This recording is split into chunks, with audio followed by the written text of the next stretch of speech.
can guess who it was. I'm not sure. I don't know. I don't know.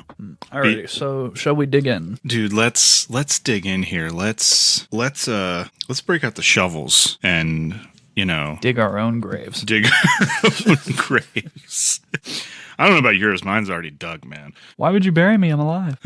So yeah, let's dig in here. Today we're going to be talking about structure and artificial tension. Yeah. Gotta love me some structure, man. Story structure is always weird, strange to me because it's very aloof. It's can be justified a lot of different ways. Yeah. I've seen every type of structural breakdown you can think of. A lot of those breakdowns kind of come after the fact, and it's like people like applying that structure long after the story has been made or movie's been made, anything like that. I don't think a lot of people I don't think they necessarily go into it always with the structure in mind, but it's there regardless.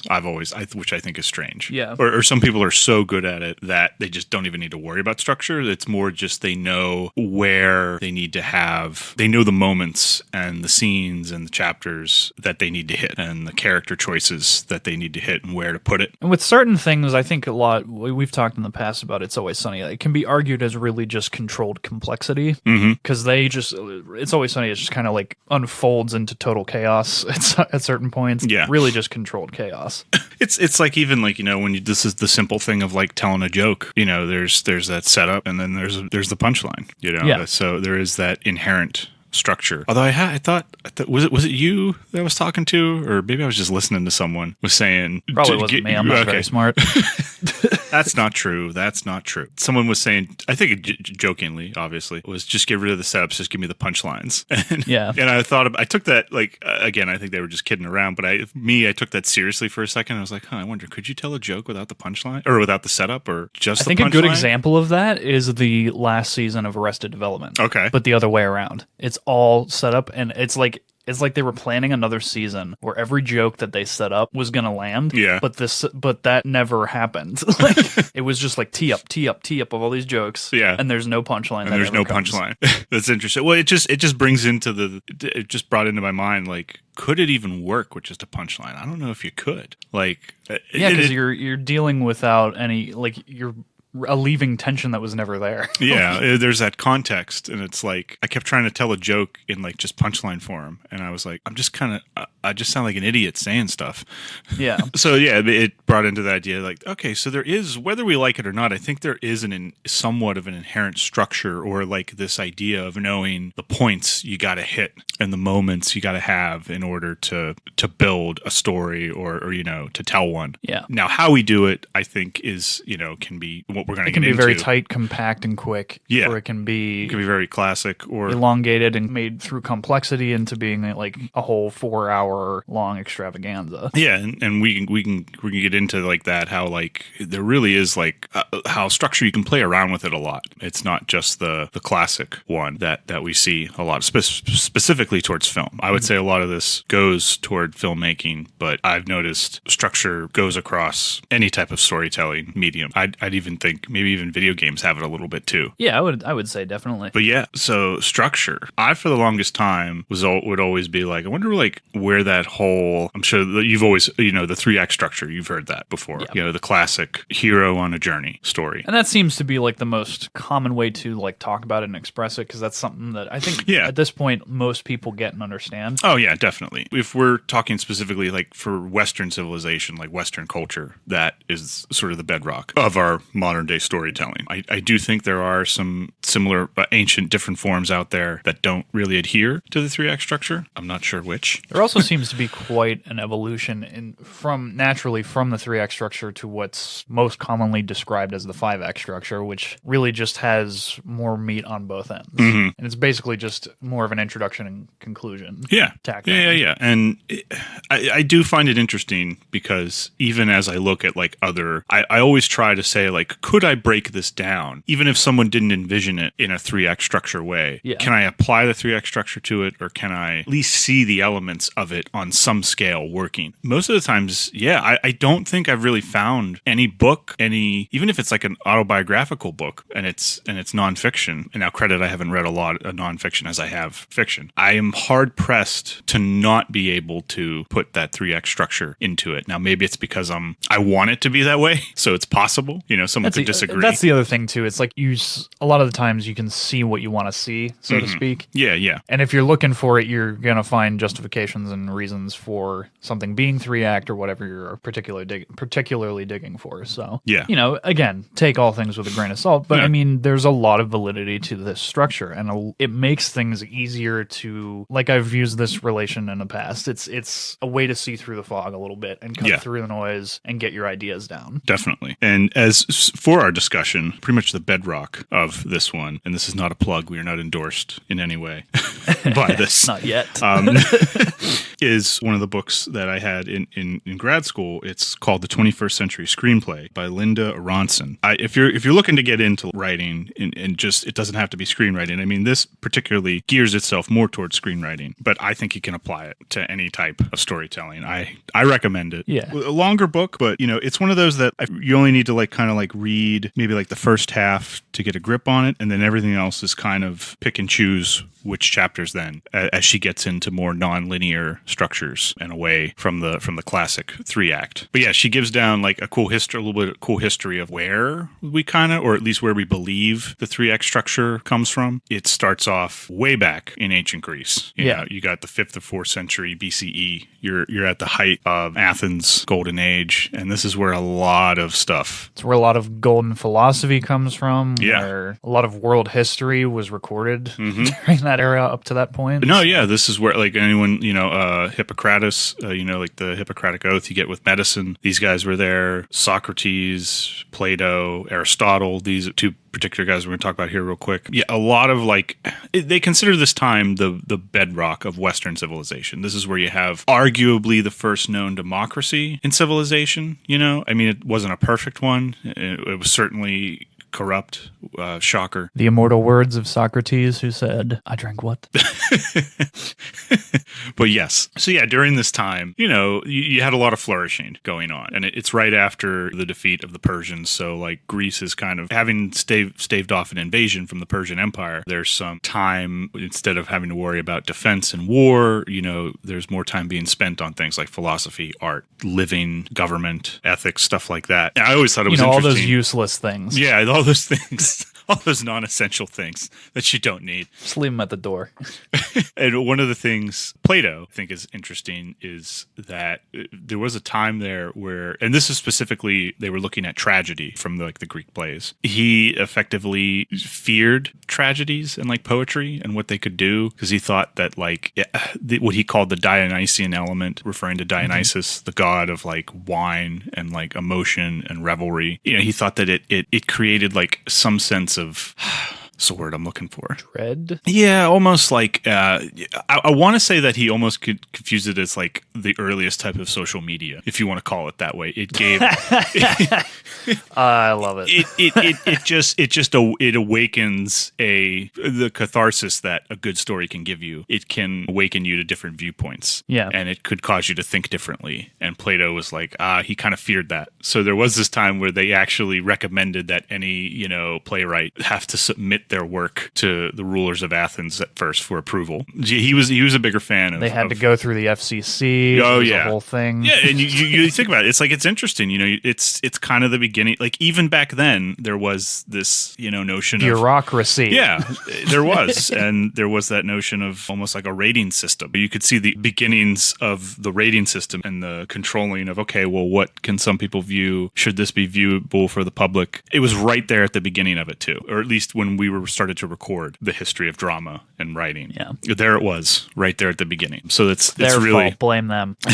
so when you look at like rating systems or this isn't appropriate, it's nothing new really if you think about it. It's been there for a long time. But yeah, so he was a bigger fan of like the ethics and how certain things could affect the rule of law. I mean, one of his biggest books, Plato's Republic, if you've never read it, I do recommend it. There's a lot going on in terms of government and law and how that works. But anyway, getting off track here. Aristotle, our main guy here, actually used his famous Poetics to answer Plato's stance on tragedy. And essentially, there's different, like he was trying to study the great plays at the time, and he was trying to come up with what makes this work, essentially. Why are these things, like particularly I think one of the cases he uses is Oedipus Rex. And he's trying to like pick out the things that like what makes a story good, or particularly in this case a play. But one of the things I think is interesting that he talks about is that what he considered most important in it is the structure of the incidents, the structure of the elements, the scenes, how they go together. Generally what's happening Yes, to the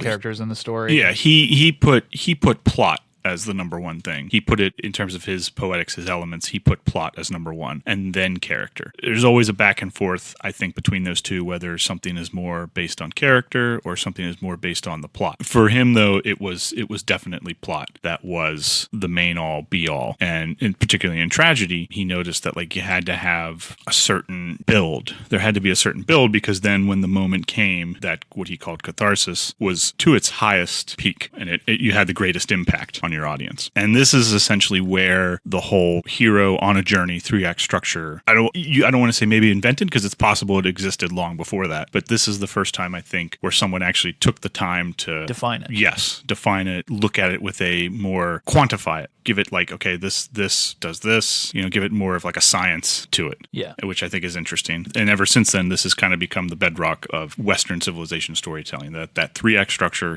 classic hero on a journey. And a lot of people believe that that's sort of the only method for storytelling. I know, like, I can remember in school, like, that was the one that they would hit the hardest for us. I don't know. Did you get the constant, you got to use that 3-act structure? Yeah, there was a lot of things that I never used I was told I had to use. Yeah. And that's one of the reasons I like this book really well, because it kind of says it's definitely you want to learn this structure, but not all stories adhere to it. Yeah, certainly not. And I mean, there's a counterexample for every rule. Yeah. And it's interesting because even Aristotle, who was sort of citing this 3-act structure, also praised, and we'll get to this, the Odyssey, which, believe it or not, does not use the 3-act structure. So once again, just to sort of show that nothing we're talking about is anything. It's nothing new under the sun. It's been around for a while. Quite some time. Yeah. In her book, she goes on to talk about how structure as emotion and the control of it. She's actually, one of her quotes that I like that Linda Ronson has in 21st Century Screenplay is that it's all about controlling and directing audience emotions in the most calculating and cold-blooded of ways so that the audience will react exactly as the writer wishes at the precise moment the writer dictates. Which makes sense. It does. If you think about it. It's simply saying that you want the audience to react a certain way at a certain time. And that kind of is the challenge of mostly writers, but storytellers in general, is to get your audience to feel what you want them to feel when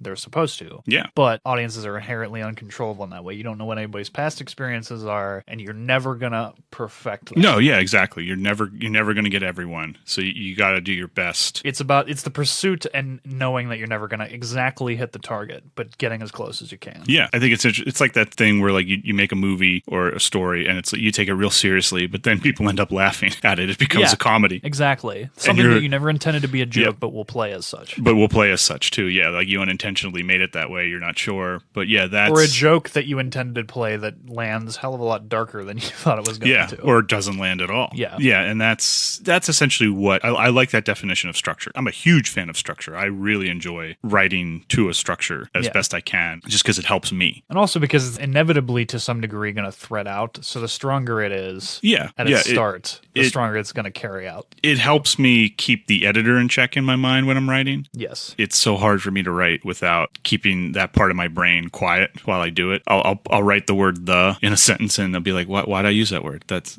use a different word. That's a stupid word. You can come up with something better. Make a new one up. Do something different." And I'm like, "Oh, okay." And I never get it to, I'll never get like a sentence done. The war of the multiple Hans inside his own head.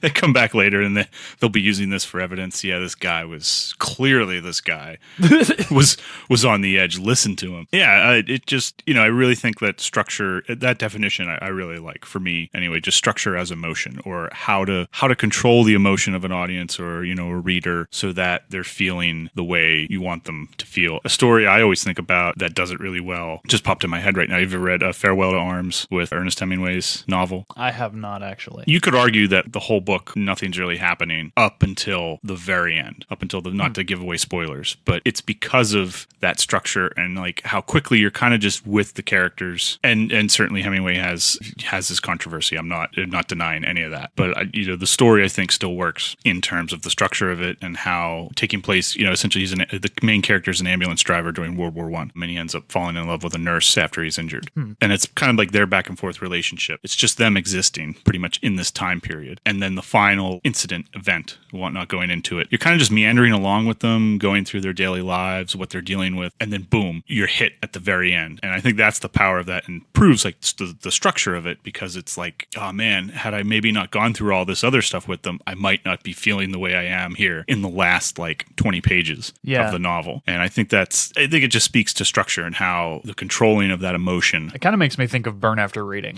How the whole point of that story is that everything that's going wrong is because of how the characters are perceiving the situation, not necessarily how it's actually unfolding. Yeah, no, like, and you think about it, like, if you told that story from one person's perspective the whole way through, like if you did the classical structure, would it have the same impact? Yeah. I don't think. I mean, it certainly would have an impact if you did, but it would be a bit of a different story. And I think you might miss the main message, the main idea of what they were going for when they made that. Yeah. So breaking down, just to like quickly break down for those who are not sure of what the classical 3-act, or sometimes I've even heard 4-act structure is, it's pretty much you've got your single protagonist, your hero, going on a journey chronologically from beginning to end. Usually serves it well in like the fantasy genre tends to use, or the superhero genre tends to have this structure a lot. I would say it's used a lot. You see it a lot in most stories, especially screenplays. Hero going on a journey. Raiders of the Lost Ark, I think, uses this to great effect. And pretty much, the points it has, it goes in like 3 acts. Some people will argue for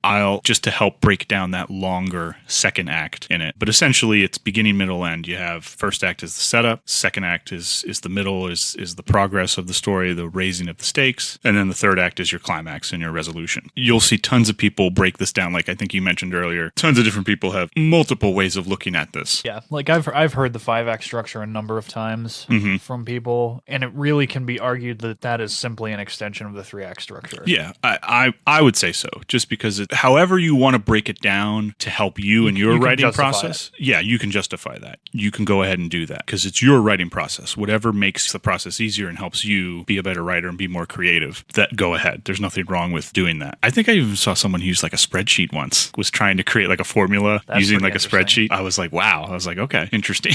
But yeah, I would say the most popular, or the version I see a lot, is like the 7 points. She mentions it in this book as well. You pretty much have your normality as the first, is the beginning. And she uses the term disturbance, which I really like. That's interesting because it's like it's something upsetting. Yeah, because for the longest time I was pitched the inciting incident. You'll hear it called that. You'll hear it called the catalyst. There's so many different, they all mean the same thing. Yeah. For me though, disturbance, it was better for me to wrap my head around, because when you like pitch a story to someone, you're really kind of pitching the first act turning point. That big first emotional turning point. Moment of change. Yeah. That's what you're always pitching is that. So the inciting incident, even though that was the term we used in school a lot, it always messed me up, because it felt like that was the big moment that had to happen first. Like that was the point of no return for the character. And the first act turning point just felt like an inconsequential thing. Whereas I think it's flipped. It's backwards. It should be the other way around, I feel. So the word disturbance, I don't know, just for me in my head psychologically, has less power to it, or, than inciting incident, than the term incident or catalyst. It just kind of says like something that comes along that the character can easily, maybe not easily, but you could write off, and the story could still not happen. Even though we're at the disturbance, it needs to happen to get to the first act turning point. There's still that chance for the main character to get their way out of it. So yeah, that's just a side note. I prefer the term disturbance for me when I'm writing. Usually in features, it occurs within like the 20 to 25-minute mark, somewhere in there. Yeah, and some of them it happens even off screen, like it never, like we're already past. Yeah, you never actually see it occur. You never actually see it or mentioned. Yeah, so yeah, definitely. And then for movies like Memento, you can have two. yeah, you can have more, and that's when we get into like the more complex structures. But anyway, yeah, so you have normality, you have your disturbance, your catalyst, your incident, whatever term you want to use, and then you have your first act turning point. Then after that, you have mid-act turning point. Then you have the second act turning point or the low point, however you want to use it. I've seen people use the term crisis. They'll say this is the lowest, this is essentially the low moment for the hero. Then you have the climax, and then you have the resolution. Those 7 points are pretty much the ones that you'll see a lot with the 3-act structure. Some people will they'll use that midpoint to break it into another act. Some people will say that then you go into act 3 and then the climax happens in act 4, just to sort of break down that longer second act that you have to go through. Because that tends to always be the act that gives a lot of writers trouble, myself included, is that second act. Because it's just long and you're trying to develop the story and the characters. You're not starting the story, nor are you ending it. Mm-hmm. So it's like, okay, so what do I do in the meantime while we're waiting for the story to end? So yeah, a lot of people will sometimes break that down. I've even done it where like I'll call it act 2A, and then after the midpoint I call it act 2B. I like that system. Just it allows for some multi-layered storylines to evolve naturally. Yeah. And all this is simply showing how there is a turning point. There's something has to happen. There's something, and it doesn't have to be something like monumental and huge in terms of like grand scope, but in fact, sometimes the understated makes things more fascinating because it's something that maybe in an initial viewing you gloss over and don't quite notice. Yeah. There just has to be something that goes on in the characters' lives that's gonna put them into the plot of the story. Otherwise, you end up getting what you'll see like a movie or like a story that starts to like run on the spot a little bit. It seems like the characters just doing the same thing just in different locations. Get that, where people will mistake a physical change of location or something, but there's no emotional change yet in the character. There's no agency in the character. They're kind of doing the exact same thing that they've done when we first met them. So like the story starts to like run on the spot there for a while. The 3-act, 4-act structure, however you want to do it, it's a good tool that I have found hard-pressed, not in some way, to see like almost every story I've ever read sort of echoes that in some way, So this is definitely one I think when you're starting out, definitely learn and master as best you can. When you want to tell your story, you can figure out what the best way to tell it is, because this simply pulls into the idea that there's got to be those turning points, that control of emotion, that structure allows your story beats to have the amount of impact that you want them to mm-hmm. have. Exactly. Yes. And learning this can help you better understand how to manipulate that and how to control it so that you get the reaction you want from your audience when you give the story. Kind of going back to Aristotle a little bit there, when he was talking about plot being the number one thing above character, that's kind of the back and forth you'll see a lot when writing a you're story. going to see that heavily debated between different points of view. Well, this is more, you'll hear that this is more character driven. Oh, this is more plot driven. One of the things that Ronson mentions in her book, I like how she calls it, there's the action line or the relationship line. There's the plot or the subplot. There's plot, there's character. And essentially you can have a story that is more relationship line driven rather than action line. Maybe, and it's just kind of recognizing when you get an idea like, okay, I really like this idea. In what way does it need to be told? What structure do I need in order to get the emotion that I want? And she actually uses a really good example of in Witness. I think that's a forgotten Harrison Ford film sometimes. It's so good though. It is so good. And I think a lot of people forget because of Star Wars Raiders of the Lost Ark, which he's more well known for. I think that's one of his more character driven. Exactly. That's exactly taken. She exactly mentions it in the book that way. It's a much more relationship line driven, is that you really want to see his character. Is it book? I just think Harrison Ford when I see it. Like I don't even think of the character's name. The detective, the police officer. You want to see him go on this character journey, this like healing journey that he goes on to when he's taken into the Amish community. Essentially, the whole second act is just him hiding out after the events of the first, after the one kid witnesses the murder. Yeah. And he's injured and he has to go and he's taken into the Amish community and he essentially learns to live a different style of life. So that's really really what I would say is what the main idea is of the story is it's much more driven by the relationship line, but it doesn't mean you throw away the plot either. You still got to have that action line. So it's kind of almost like, the action line starts in the first act to get Harrison Ford's character into the situation that we want him to. And then it kind of like takes a back seat then to what really we're trying to show is his progression as a character, his outlook on life. And then at the end of the second act, what was set up in the first act comes back now in the third. The action line then kind of takes the driver's seat again. But yeah, that's definitely a story that's much more character driven. But again, doesn't just throw away the structure of how a story works. I think it definitely adheres to the 3-act structure. I'd agree. Just uses it a little bit differently. And again, because there's certain emotions the creators of that story want the audience to feel. And that's why, like, a lot of people they'll tell you they hate structure, which is totally fine. They just want to explore a character, and there is nothing wrong with that. And it can be heavily argued that there are a million examples where that's the successful choice. Yeah. It's not always the right choice. Yeah, no, and I just think you have to be careful that anytime you're exploring a character, you're just exploring the character. Then there's not really a journey that they go on, and that can sometimes you just got to be careful. And it doesn't always have to be an actual physical journey. In fact, you want that's the tough part is trying to distinguish. I've seen some excellent movies that don't ever leave a single room. Yeah, no, and that's the tough part is like we're trying to get that emotional journey, that inner journey is what we really want. And sometimes I do it all the time. You can easily mistake a change of location or a physical journey of a character walking from A to B as an emotional journey. Usually, sometimes it's not. But if you can get them both working together, that's what makes it even better. 1408 is a great example. I mean, yeah, he never John leaves. Cusack's character is literally trapped inside a room for 90 minutes. Yeah, and it's all about that journey into self. That inner emotional journey that he's going to go through by never leaving the room, really, technically. Yeah. And now, of course, it's using a more fantastical approach to it, but hey, it's great. It works. That's Stephen King for you. Absolutely. Yes.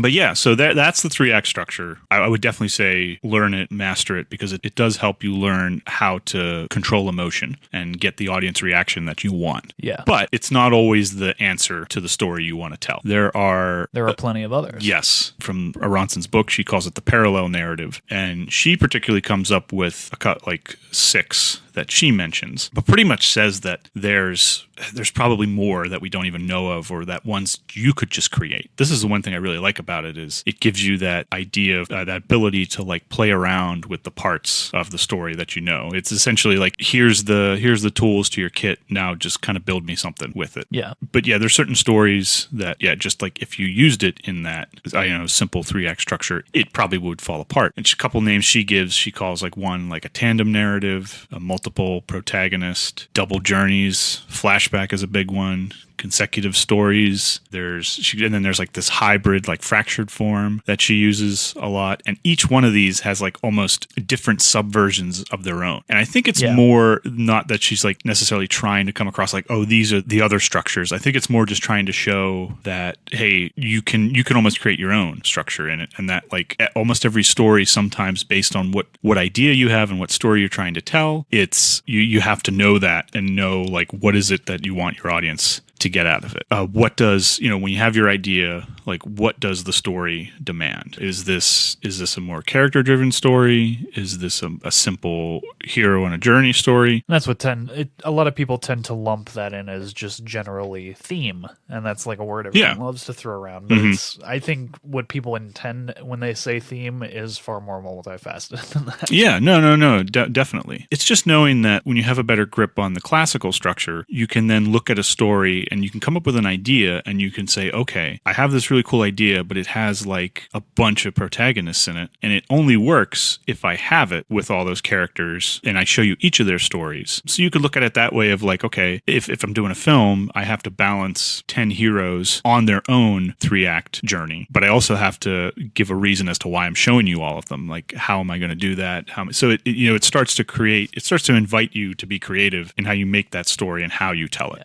The how flow is almost, I think, is almost as always important in when you're writing any story. And that comes to with like any genre that you're dealing with. And that's where it gets kind of tricky because different genres kind of require different toolboxes. Yeah, no, and they come with different expectations of the audience, you know. Which is why I think directors and writers who can hop genres like that are incredibly talented. Yeah, trying to like think of like some examples here that go a little bit more with like the flashbacks you see a lot. One of the things you'll see a lot now sometimes, like I just ended watching rewatching the John Wick series. Yeah, and they're fantastic. Yeah, if you look at the very first one, they actually use what Aronson would call like a preview flashback style. It starts right in the beginning with him, you know, getting out of the car and he's hurt, he's injured. We're kind of unsure. Yeah, we think that's the end, and it recognized that because this is where I was talking about creating sort of artificially creating some tension for your audience. You know, like that helps because there is a bit of a slower for an action movie, and I think that's what they understood. This is more of a character-driven action movie. You come to almost see like the choreography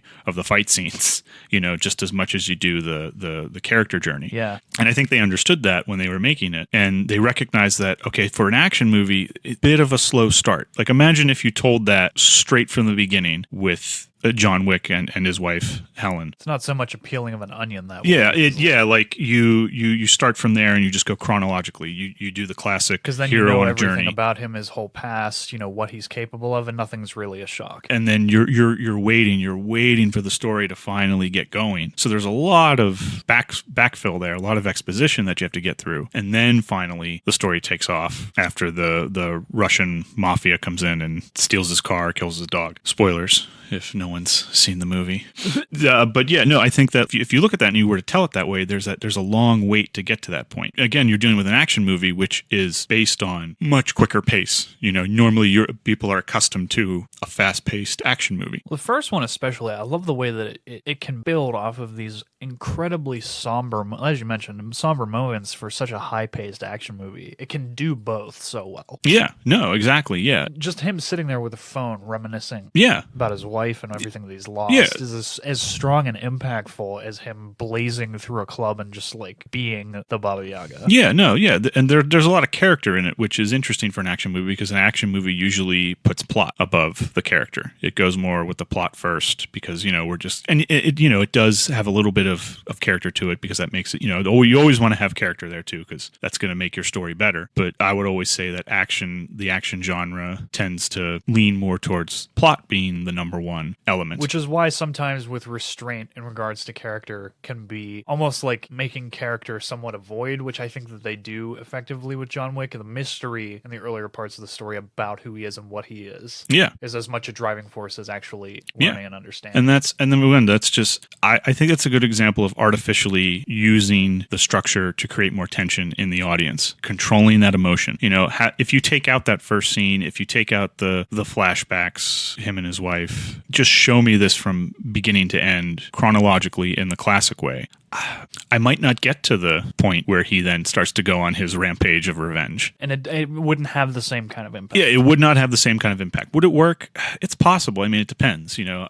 But I think they understood that, though, especially for an action movie, and I've said this ad nauseum now. You know, there are those expectations of they knew the genre they were in, they knew what their audience was going to maybe want, and they understood what story are we in? What idea do we have here? But now think about it, like if that first one didn't do as well as it did, I don't think you get a fourth one then, or a second or a third. Starting it off, even though it's just for like a little bit, and TV does this a lot. They'll play around with structure. Well, you'll see a lot of TV episodes play around with structure a lot, like all the time. Especially like in procedural stories, they have to sort of constantly keep jazzing it up to get you back next week. Yeah, that one little opening scene in John Wick where he's, you know, out of the broken car playing the video on his phone, and then he seemingly passes out, and then we cut back to okay, how do we get to this moment? It's that artificial tension there you create. You know that there's going to be a little bit of a slower build to get to where we want. There's going to be more character development. So to sort of get the the audience more enticed, they decided to do a preview flashback. They decided to, we're going to show you this moment. We're going to show you seemingly his low point, or what we would perceive as the low point for him. And then we're going to go back. Now we're going to start the story from essentially the beginning, or where we want to. I think that just shows how making that decision was the right choice, because I think that movie ultimately benefits a lot from it. I would agree. And, that's just an example of like one of the many different versions of parallel narratives that Aronson talks about in her book. But I would say one of the big ones, probably one of the masters at parallel narratives, be Tarantino. Oh my God, yes. Would be my biggest. Say, if you want to see a story structure that definitely you can see the influences of the 3-act in it, absolutely. It's definitely using that as a foundation. But if you were to try and apply the normal 3-act structure to it, I don't think you could do it as well. I don't think it would fit as well. I mean, you could justify it, but it would be a lot of justifying. Yes, it would be a lot of justifying to do. And I've never been able to ask Tarantino this. I don't know. I mean, does he even like use a structure when he's writing? I don't even know if he does. I'm pretty sure he starts through dialogue. Yeah. He's one who's very character driven. Yeah. He needs to know who and what he's dealing with in a scene. Yeah, no, definitely. I would say yes, his are definitely character driven. And just to show that this idea of playing with the structure is nothing new. I mentioned earlier that Aristotle had talked about the Odyssey. He praised it a lot, which was effectively been around longer than his Poetics was. It does not use a normal 3-act structure. It actually uses what Aronson calls a portmanteau style. It's essentially separate stories happening at different times. Ah, yes, a poor man's toe. What'd you say the other night? You said like pork man's knife or something like that? Something like that, I remember. Yes, a poor man's toe, or a portmanteau, which I think originally... Pork man's bow. Pork man's bow. A pork man's bow is essentially just an old like trunk or case that you could like... You ever seen those ones, the real big ones you could like stand up? They almost were like a traveling cabinet almost. Yeah. And it has different drawers for different things. You put maybe like your jewelry in here, your socks over there, clothes in this one. I don't know why my mind went immediately to Dunstan checks in. Dunstan, I haven't... No, just how like that's where they were keeping Dunstan. Yeah. When the rich guy brings him in, he opens up the chest, and it's like, why did my brain go right there? I think even too you ever seen Joe versus the Volcano with Tom Hanks? Great. Yeah, I think the suitcases he gets, I think those are portmanteaus too. I forget what the salesman calls it to him. But those 4 big suitcases that he travels with in that movie. Another great movie if you've never seen. But yeah, the Odyssey, just real quick, just to show that again, this is not anything new. It's like I think people have understood they have to, if they want their audience to feel a certain way, they sometimes have to figure out, okay, it's not also, I've got the story, I've got the character, I've got everything. How do I tell it now? What structure do I use? Because I want that emotional control, essentially. I want the audience to feel this way at a certain point. How do I get them there? Yeah, and how do you get them there? And if you look at the Odyssey, if you told it chronologically, there's a lot of setup, and it would probably be really boring, because it actually starts off right at the very end of the story before Odysseus is close to finally at the end of his journey coming home. Flashes back and he recounts all his journeys and where he's been for the past 10, 20 years after fighting in Troy. Whereas if you started it from him leaving Troy after the war is done and then going all the way, you've got 10 years worth of journey to get through from the very beginning, and it could start to wear on the reader and the audience. So now this was probably originally started, just by an oral tradition, word of mouth. I think it's interesting that whenever Homer, who is credited of finally being the one to write it down, understood maybe even then that, okay, I've got to maybe, in order to make this work, in order to get the emotional payoff that I want, I've got to figure out a way to structure this. Got to figure out how I want to tell this. What story am I in? It applies a lot to Tarantino's movies. Tarantino's structure is just, to try and sit down and break it down is mind-bending, to say the least. No, definitely. It's almost like you could say that there isn't even any structure if you want to. I wouldn't argue with you there.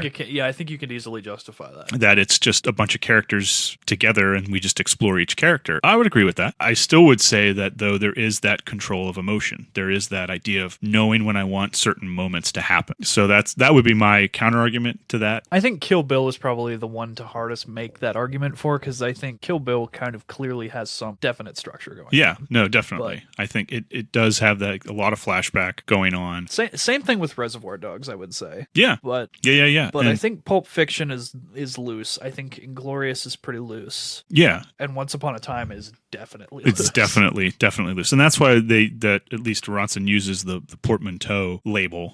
It's just kind of like a suitcase. You just kind of open it up, and there's all these like a poor man's toe. like a You poor open man's it toe, up. like a pork man's bow. You get to You get a toe knife in there and you open it up.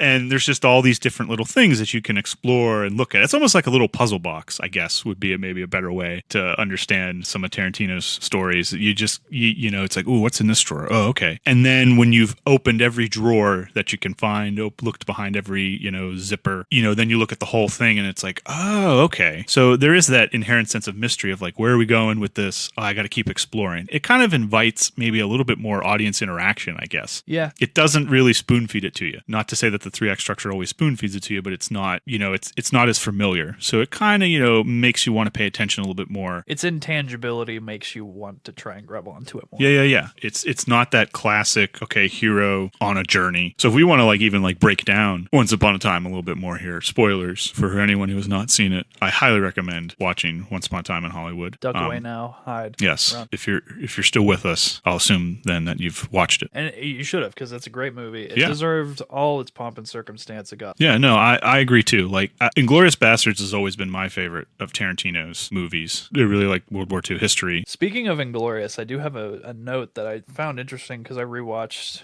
Once Upon a Time for this. Yeah. And Inglourious is such a great example of Tarantino's ability to use language effectively. Mm-hmm. And I mean, he jumped from how many different languages all over the place. Yeah. In Inglourious. And then I found, because Once Upon a Time is such a commentary on Hollywood in general. Yeah. And during the scene that's very emulative of Inglourious, where he goes, he torches the Nazi strategy table. Uh-huh. Yeah. They're all the Nazis are speaking English. Yeah, that's true. And That's a such good point. an un-Tarantino thing that it was such definite commentary, and I loved it. Oh no, absolutely. Yeah, it really is like a comment. Yeah, on the Hollywood system. Even if you can still though look at it without that lens if you want. I think that's why it's so good, or why I like it so much. Yeah, it can also be argued as just like a twisting piece of analytical history, also, which is really cool. Which is also Inglourious is kind of the same way. Yeah. And I think what's interesting too is Once Upon a Time, even Inglourious Bastards. They're both centered around real historical events. Inglourious Bastards, obviously World War II. The grander scope, and both hinge on a lot of previous pieces of culture. Like Inglourious is very heavily based on a movie called The Battle of Algiers, and I mean they both kind of hinge in similar ways on old actual history, and then also pieces of cinema and narrative. Yeah. What have you, so. Yeah, and this was interesting because I didn't know too much about the Manson murders and Sharon Tate. It's a thoroughly fascinating topic. Yeah, until after I saw this movie. I knew of it, I knew about it, but I didn't really know the details, the history of it, how it went down, what was going on in the time that in our culture. Like Chernobyl. Yeah, when I watched exactly. Chernobyl, I was a fan of how that almost to a degree shames its audience for not knowing more about it. Yeah, and there's another but one in a very productive and positive way. There's another story that essentially is kind of using flashback and a little bit of a portmanteau because it's showing you this event. It really, the portmanteau kind of almost centers itself around the event and then how the event affects the characters. And this is just an insight I sometimes get when I see it. Yeah. And so you could argue that the event is the whole suitcase. You open up the suitcase and then you see how each character is every compartment in that suitcase and how each one is affected and fits into this event. So Inglourious Bastards, World War II is your event. Kill Bill is, the killing of the bride. Pulp Fiction, you have, I was going to say the robbery. You could say that. Yeah, I have to rewatch Pulp Fiction now.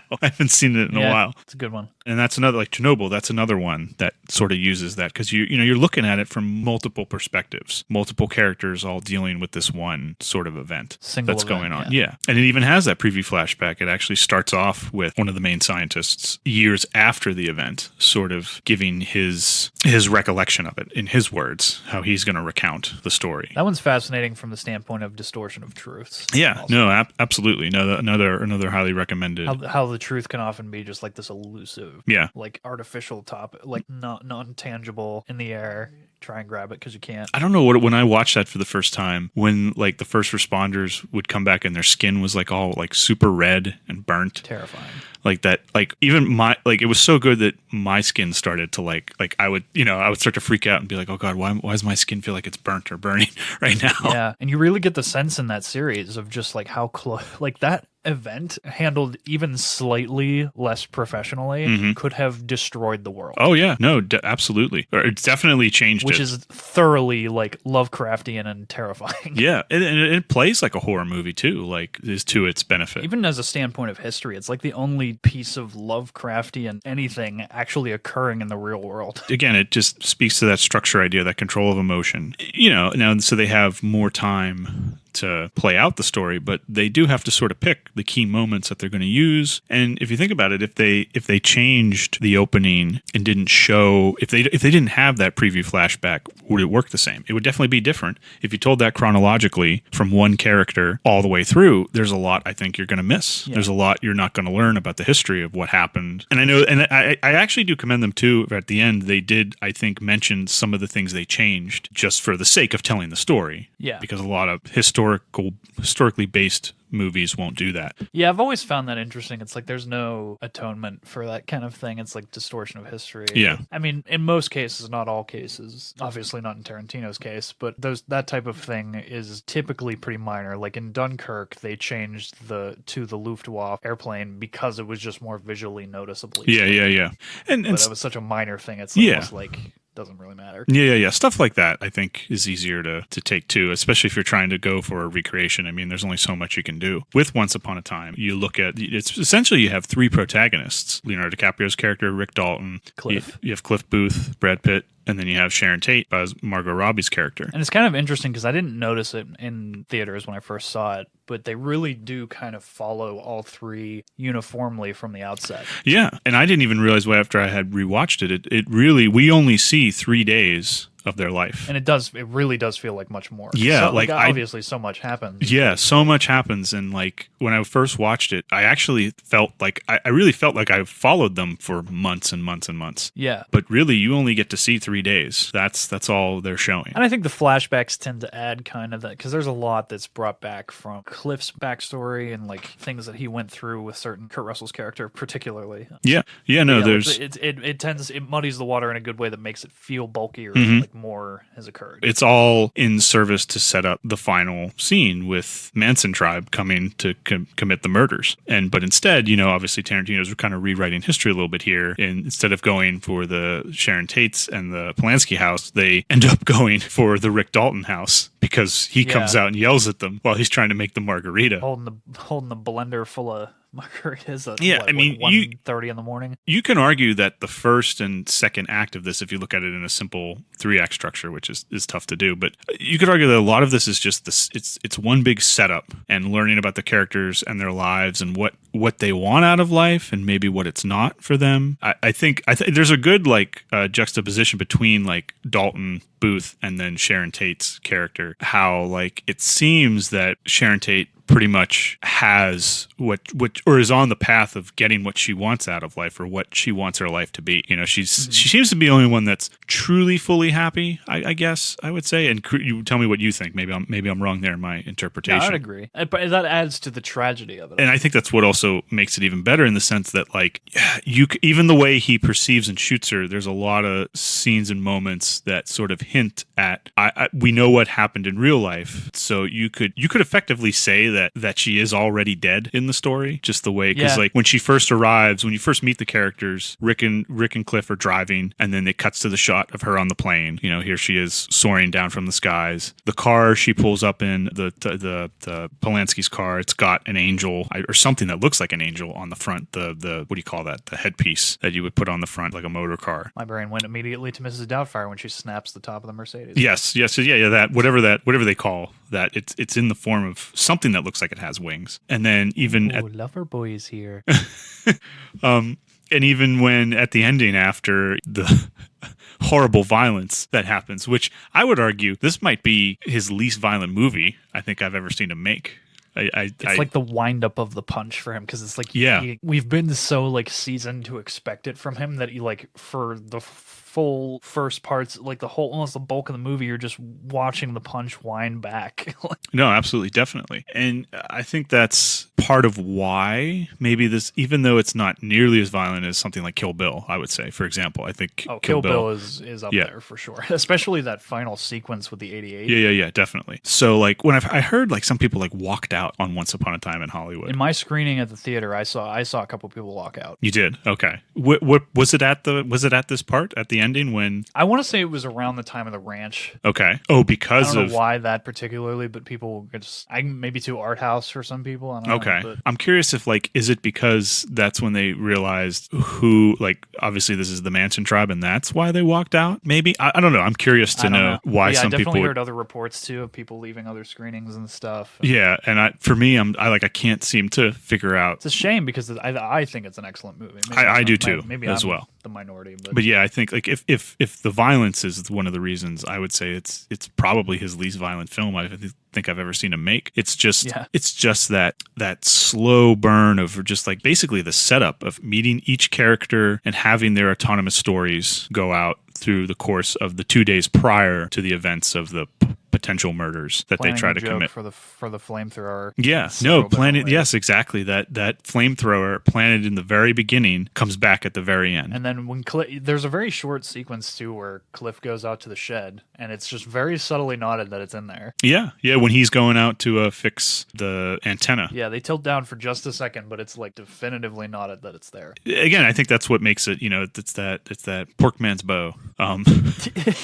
Like there's these little like it's like a puzzle box. And you can kind of come in and like, look around. It's just like letting the characters exist in their world, but there is still that tension going on. And even as I was rewatching it, I was like, man, I still can't figure out why this is technically working, but it is. I'd have to watch it again, I think, to get a better grip on. Because really, if you don't know about the history behind it, I could see why some people might not understand what's happening or why it's, I would agree with that. But for me, like, even though, like I said, I didn't know much about the specifics of it. I knew of the events and just essentially what had happened, but I did not know too much about it. But yet I was gripped, and I think it's mostly that attention to character there, and again, but knowing the structure of what moments I'm going to show, what moments I'm not, where I'm going to use the flashbacks. Again, that control of the emotion, and why, you can artificially create the tension that you need based on what you choose to show and what you don't. Because even the sequence where he goes away to Rick Dalton's character, or Leonardo DiCaprio's character, Rick Dalton, goes to be do the Italian cinema. Starring Italian movies. In the Italian movies, those 6 months, essentially we see the 2 days in February, and then 6 months go by, and then we see the 1 day in August. Yeah, that jump. Yeah, and he just basically recounts those 6 months in basically flashback and voiceover, which I think is Kurt Russell doing the voiceover. Yeah. That's one of the things I love about Tarantino. It's almost a harken to the Grindhouse style, which he's cut his teeth and made his name for. Oh yeah, and even like I think he was heavily in. I believe like a lot of it is on the old spaghetti westerns too. I think with what he goes for. So yeah, like I'm looking at Once Upon a Time, and I believe it's essentially like one long build of a relationship line, setting up the characters, setting up the time and place, just kind of existing in this world. And I think the tension comes from knowing a little bit of the history too. So there's like knowing what actually happened in real life, and I think maybe that's where some of the tension comes to for me. I do love there's almost like a what if angle to both Inglorious's and and Once Upon a Time. Yeah, because like there's something nicely sentimental about both in slightly different ways. Yeah, no, definitely. It definitely, like, even in the ending of Once Upon a Time, after they've brutally killed the Manson followers after breaking into the house, like even the setup with Brad Pitt and his dog, and like how he serves the dinner and all that. And I love the subtle comedy in him being horrendously high. Yes, which again was set up, and you could argue it was just set up kind of nonchalant, but like it's still there, it still works, it's still paid off. I do think this one, once again, going back to our first episode, I'm pretty sure this one keeps Chekhov's gun principle in mind the whole time. Yeah. I don't think anything in this, I mean, I could be wrong, I don't think anything in this that is shown or seen or given significance is not set up properly and then paid off in some way. There's a lot of different setup that in that whole sequence, just in the house, in that last big climactic moment, just kind of explodes from like you're getting hit with so many different things that were set up. Yeah, definitely. And again, it's these three characters are, even though most of them don't interact, they're essentially connected by this one event, this one night, this one day that changes everything. Again, you could make the argument that Sharon's Tate character is already. That's what makes it so bittersweet. That's just the fact that it didn't happen this way. It's like as all like the warm fuzzy feelings you're getting from this ending are like made slightly bitter by knowing that it didn't. Yeah, and the double gates opening for Rick Dalton at the very end, and he goes up to his neighbor's house, to Polanski, and I think it's Sebring that's comes to greet him at the gate. I mean, I can't help but think of the whole like Heaven's Gate analogy there, opening up and there he goes, so you could argue like, that going onto that cloud, that fantasy, that, and getting what he wanted in the end, another chance at something. Yeah, which again was also set up very early on that he just wants to meet Polanski. Yeah, he was boost his career. He was like, he's only one step away from, and again, looking at the 3-act structure, I can definitely see, like I said, because you have three characters, you have meeting them, you have like that first act if you want, you have their development, and then you have the climax. So there is that build. It is playing, in a way where you could say like it's three separate 3-act stories all happening at once. But again, they're not being told chronologically. We're not seeing everything. It's sort of that puzzle box idea of mixing back and forth of what story am I telling? How am I going to tell it now? Yeah. And how am I going to control the audience emotion? That structure or that emotional, wave of when I want you to react, how I want you to react. And there's not necessarily a definitely right answer to that. It's trying to find it, trying to narrow it in. Yeah, and I think this just shows that learning the 3-act structure, but also knowing to, like, when you have an idea, it's like, okay, is this an idea that the classic structure would work perfectly fine? If not, there's nothing wrong with that. You can then, this proves that you can, there are other structures out there, and there could even be a structure that maybe, you create. Again, I would really be interested to see if like there was any, like, because you said he starts with dialogue usually when he builds the scenes. Yeah. From what I've looked up, what I've read, I've obviously never met the man. Yeah. I'd be curious to see if there even is any like hard structure in terms of like outlined, but more it's just he knows the emotional turning points. He knows where he wants his turning points to be. And he just kind of picks them out and places them where he wants them to go. Always, I would say, keep structure in mind, but know that you don't have to be married to any one idea or that you absolutely have to follow this one. It's tricky because sometimes that is the answer, sometimes it isn't. Yeah, it's sometimes very, it is. Fickle and tricky. It's knowing what story you're telling, what genre you're in, what the expectations are going to be, keeping those turning points and those ideas where you want them to go. That's really all there is to it. Yeah, there is. Well, there's probably a crap ton more, but yes. In my mind, one way of looking at it is, you go to a theme park and what ride do you want to ride? Do I want a roller coaster type story? Do I want a Ferris wheel? Do I want a merry-go-round? That's where knowing your audience and who you have in the seats. Exactly. Yeah. What kind of ride are they going to want to go on with this story, and what best serves the story? I'm just kidding. No, you're right. So yeah, that is sense of structure. Yeah. Always that, and how you can like use that. If your story is maybe not working, it could be that, maybe there's another structure out there that you can look at that might. And maybe you can invent one. Yeah, you can like maybe, said, their rules are ever changing. Yeah, have some fun with it. It's all about having fun.